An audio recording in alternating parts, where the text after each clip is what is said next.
Episode 430, Give Us Your Money. Billy made sure he tracked Alex down and said with mock sincerity, "Mr. Ambrose, what happened to the parents of Class 6?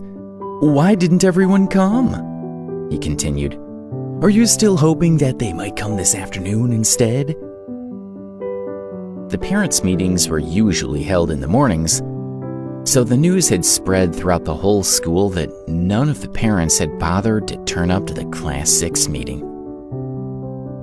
"What's it got to do with you?" Alex snapped as he turned and walked away.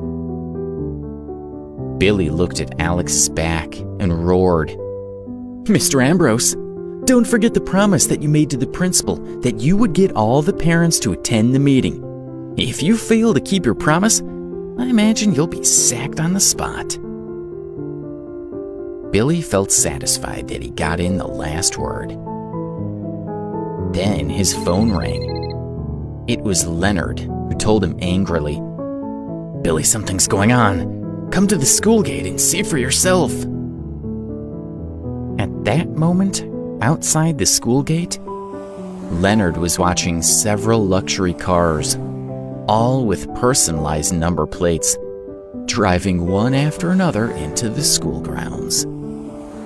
Every single car was extremely valuable, and they were all driven by chauffeurs. One particular car pulled over, and Ronald Cartwright climbed out. He didn't seem very happy. He had just returned from a business meeting when he received an invitation to come to a meeting at the school. He was reluctant to go because he had also been there the previous day. After climbing out of the car, Ronald was relieved to see some other cars that he recognized as belonging to some of the most important families in Baltimore. He felt that the meeting must be important for such powerful families to attend. An impressive-looking man approached him and said, "Council member, are you here for the meeting? Is your son also studying in Class 6?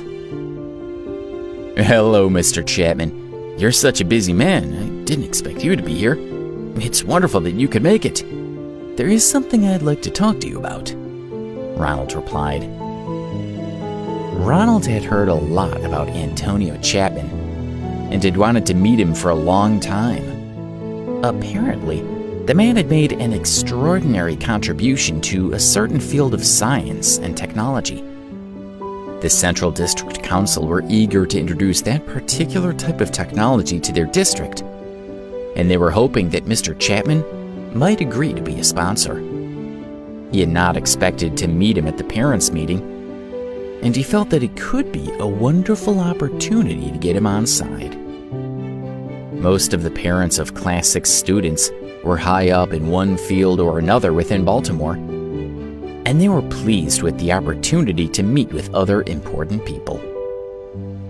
Mr. Chapman was one of the richest men in the Central District, and everyone was pleased to see him there. He was quite a young man who took care of himself and took pride in the way he looked. When he saw Ronald Cartwright, he greeted him politely, but then stood back with his arms crossed, clearly waiting for someone more important to talk to. One by one, the rich and powerful people of Baltimore arrived. When Billy arrived at the school gate, he was dumbfounded by what he saw. He couldn't believe so many people of high status had gathered together for a parents' meeting. Billy didn't dare to approach them, but he watched from afar with envy. A rich man, known in the Central District as the King of Shares, was telling anyone who would listen, "Well, I'm about to invest another $1 billion in the stock market. I was about to look into the recently listed stocks when I received an invitation to this meeting. Mr. Alex told me that he'd be honored to have me attend, but of course that goes without saying." Everyone nodded and said, "We were told the same thing." They were all there because they believed that they'd been invited by the famous martial arts champion. None of them dared to refuse. They were all very powerful people, who were used to getting their way. But not one of them dared to turn down an invitation from Alex. They all stayed well informed and knew how revered Alex was in the martial arts circles of America. Although none of them had any business interests connected with him, his reputation transcended the business world, and no one dared to refuse him. Every single parent of the Class 6 students was here. About 40 parents turned up at Oak Ridge High School for the meeting, and the principal stood at the door to greet each one in person. However, not one of them even took the time to acknowledge him. They simply walked straight past him. For them, a high school principal was of no importance. As for Billy, the director of education, he was even less important. He stood and watched the parents arriving from afar, his face almost green with envy. "Why did you all come?" he asked himself. "What is it about Alex that can make these powerful men do what he wants?" Anger and jealousy had turned Billy's brain into a muddle, and he was unable to think clearly. Back in the day, Alex had been a pitiful loser. What had happened? In truth, if he had asked his uncle, he could have found out who Alex was, which would have answered his questions. But Billy wasn't logical enough to think of that. All he could do was stand and watch from afar, shivering in the cold air. Lynn walked by and happened to glance over to see Billy and Leonard watching the parents with expressions of pure envy. She told them, "So, it looks like Alex has kept his promise to the principal after all. By the way, you two are really pitiful.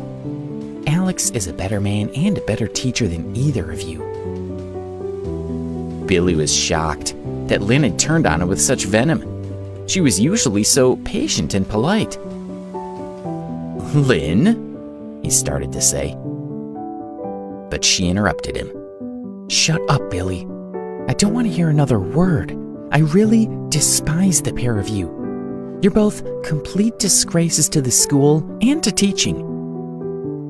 She turned and walked away.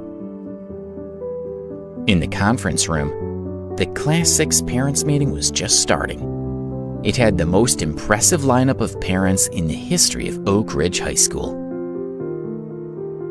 "Mr. Ambrose, are you holding the meeting to discuss how to rectify the disruptive atmosphere in Class 6 and to give the parents more information about how well the children are learning?" one parent asked enthusiastically.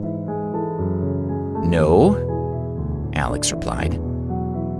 "The purpose of this class meeting is to collect donations from you all." The students, who had been looking nervous, started to look a little more relaxed. If that was all the meeting was about, they had no reason to be concerned. All of the teachers and students from the whole school were watching to see which parents would come to the meeting, and they were universally impressed that Alex was able to get every single Class 6 parent to attend. It had never been achieved before. One teacher, who had been working hard for many years, sighed, "I was convinced that no teacher would be able to do it." The principal was also very moved. The success of the parents' meeting would surely raise the reputation of Oak Ridge High School, which would be good for the school and every teacher and student there. Alex addressed the parents. "Thank you all for coming. I know that you're all very busy people. I've called this meeting to discuss your parental responsibilities. The parents of Class 6 students are amongst the most successful and wealthiest of all the parents. Unfortunately, the students of Class 6, your children, are also the most disruptive of the school. For these reasons, I wanted to give you all the opportunity to make a positive contribution to the school. Donations are extremely welcome. This will allow you to relax in the knowledge that you're fulfilling your parental responsibilities." The parents were all completely silent. They were like children accepting criticism from their parents.